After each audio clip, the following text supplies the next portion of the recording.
Pessoal, como vocês estão? Tudo bem? Vamos dar sequência aí à disciplina de projeção de moldes.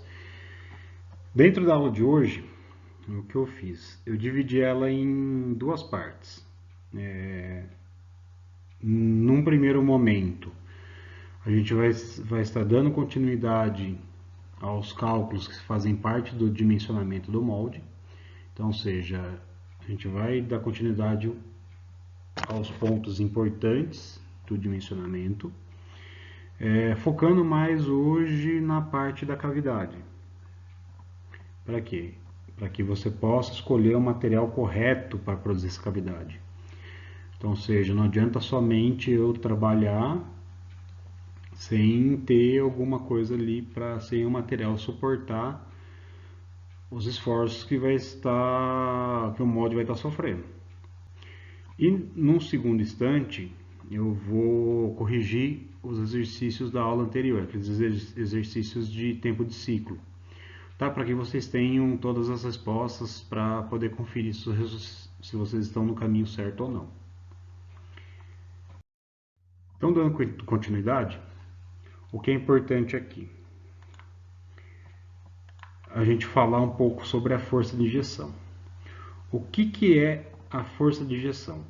Quando eu estou injetando o material para dentro da cavidade, esse material ele é injetado com uma pressão. Então, essa pressão de injeção, quando entra em contato com a área do produto, ela gera o quê? Uma força em cima do molde. Então, essa força a gente vai chamar o quê? Vai chamar ela de força de injeção. Então, o que é a força de injeção? É a pressão de injeção do material vezes a área projetada. Pressão de injeção. Cada material vai ter o quê? Vai ter um valor específico de pressão. Geralmente essa pressão ela vai alternar aí entre 400 a 1.400 quilogramas, KGF aí. Então, ou seja, ela dá um valor muito alto para cada material. Lógico, cada material também ele vai ter o que? Valores mínimos e valores máximos para injetar. Qual valor eu vou suportar? Minha cavidade vai ter que suportar. O ideal é que você suporte o maior valor. Então, se a gente vai, a ideia é começar a dimensionar as cavidades para quê? Para que você suporte o maior esforço de moldagem.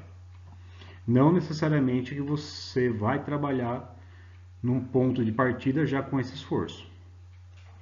Um outro ponto importante aqui é o que? A área projetada da peça. Então, ou seja, o que é a área projetada da peça? Aqui eu tenho um produto, ele é como se fosse uma bucha. Então, essa bucha, ela vai ter o que? Se eu pegar ela e cortar no meio, então, ou seja, eu pego essa bucha cilíndrica e corto ela no meio. O que eu vou enxergar aqui? Ó? Essa região aqui, ó, toda essa região aqui dos dois lados. Tá? Essa região aqui é o que a gente chama da área projetada. Então, ou seja, aí, de acordo com a figura geométrica que estiver aparecendo aqui, eu vou fazer o quê? Eu vou dimensionar o valor dessa área. Então, a hora que eu tenho a pressão de injeção vezes essa área projetada aqui que eu estou destacando em verde para vocês, o que nós temos? Nós temos o valor da força de injeção. É a força com que o material atinge a cavidade do molde. E o que isso é importante para nós? Qual a importância disso para o dia a dia? A cavidade, principalmente quando você trabalha com moldes que você tem que ficar trocando os insertos ou porta-cavidades ali, você tem espessuras. Então, ou seja, é como se aqui na lateral da peça, ó, eu tivesse isso aqui, ó.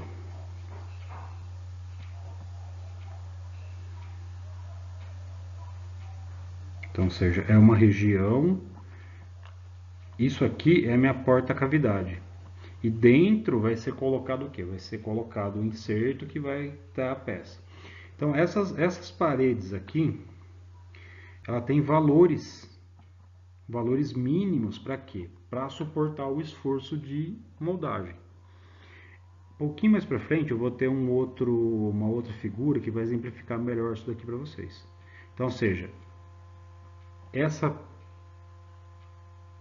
o dimensional, o material e a espessura que eu vou usar nesse inserto aqui, nessa porta-cavidade, vai depender de quem?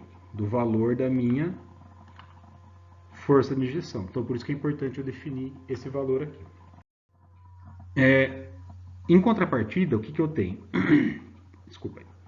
Primeira parte, a gente tem a força de injeção. A força de injeção é a força com que o material entra para dentro do molde. Então, seja, a força de injeção. Então, o que você tem? Você tem aqui atrás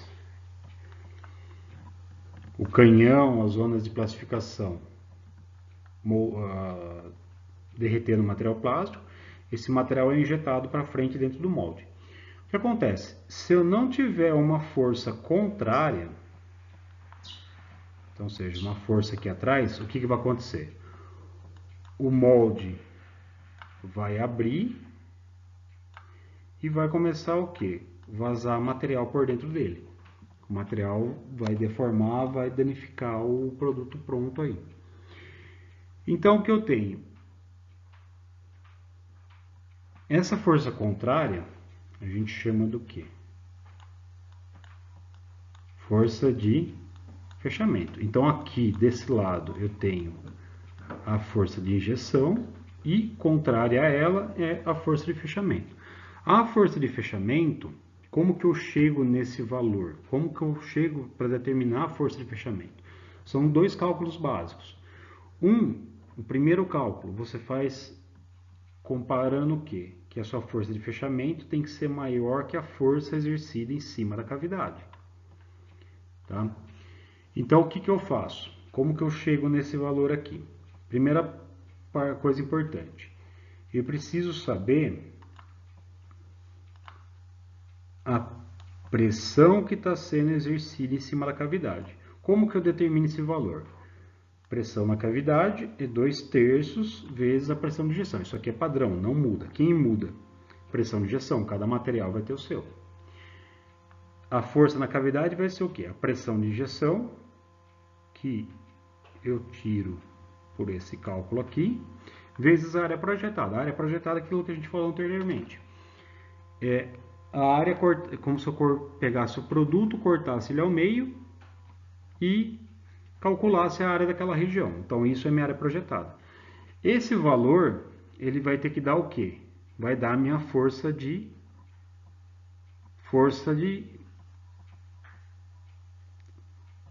das cavidades. Então, ou seja, essa força da cavidade, ela tem que ser o quê? Menor do que a força de fechamento.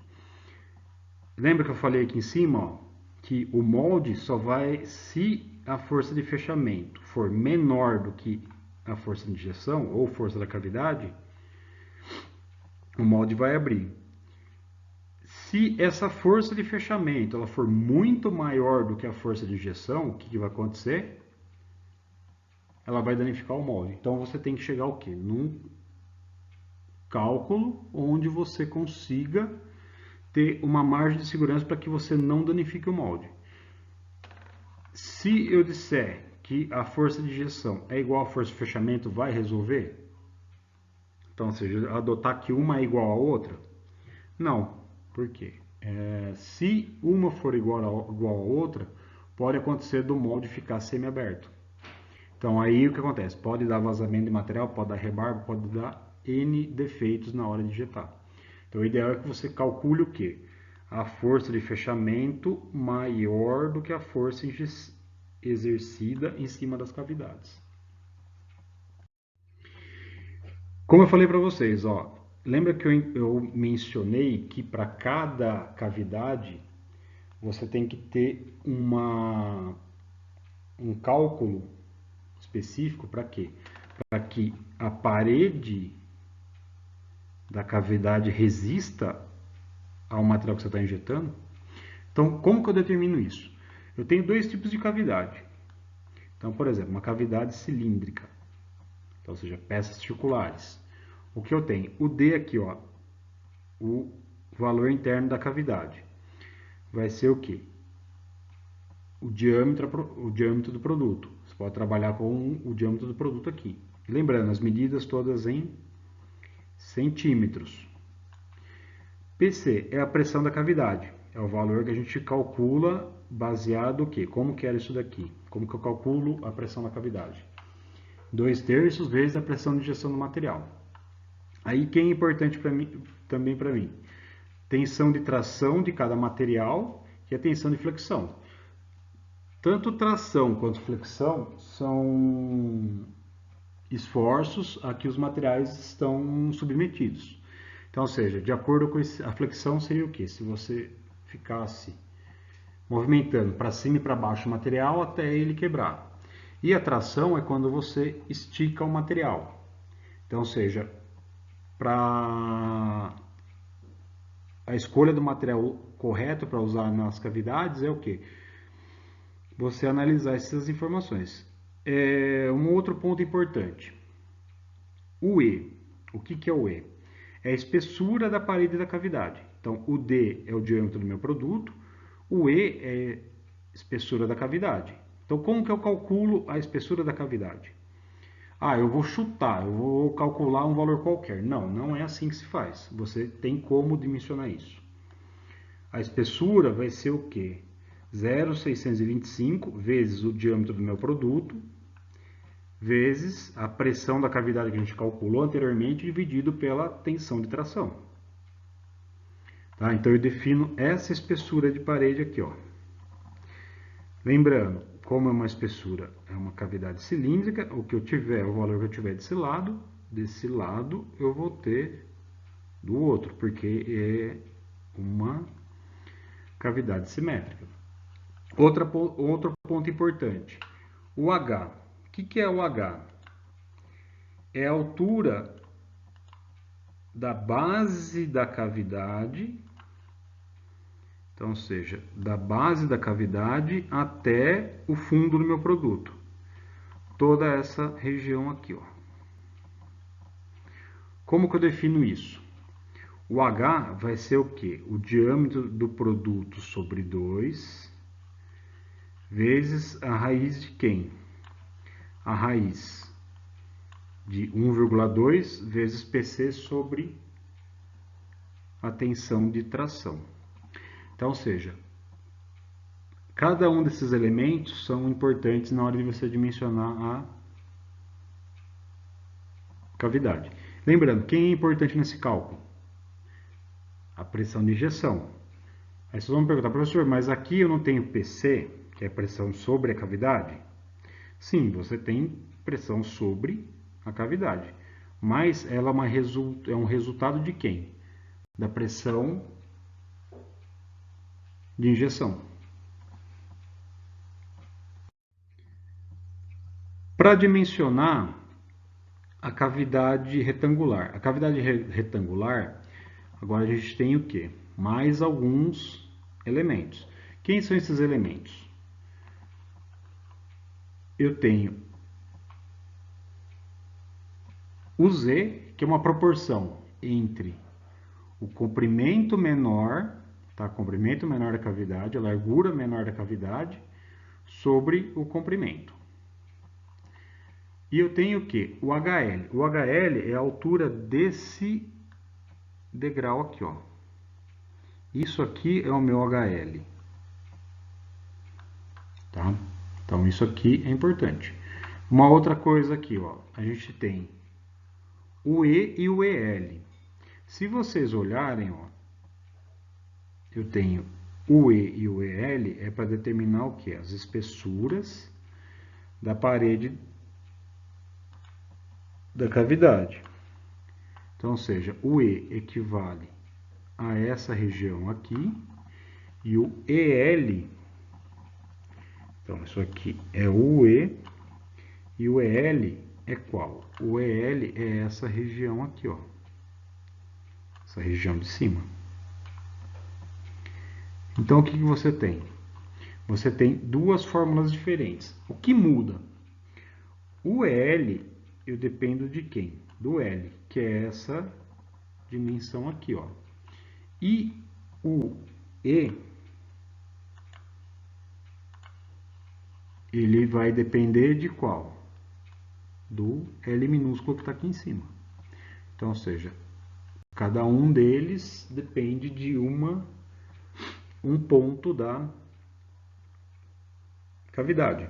O que vocês têm que tomar cuidado é na hora de dimensionar esse material. Não confundir o L minúsculo, que é a largura, pelo comprimento da cavidade. Então vocês têm que tomar ter uma certa atenção nesse dimensionamento aí. E aqui uma outra parte importante, o H. O H é o mesmo elemento da cavidade circular, é a altura. Então o H aqui, ó, vai ser quem? A altura do fundo da cavidade, então, ou seja, da base até o fundo do meu produto aí. Então vocês têm que tomar cuidado nesses dimensionamentos aqui.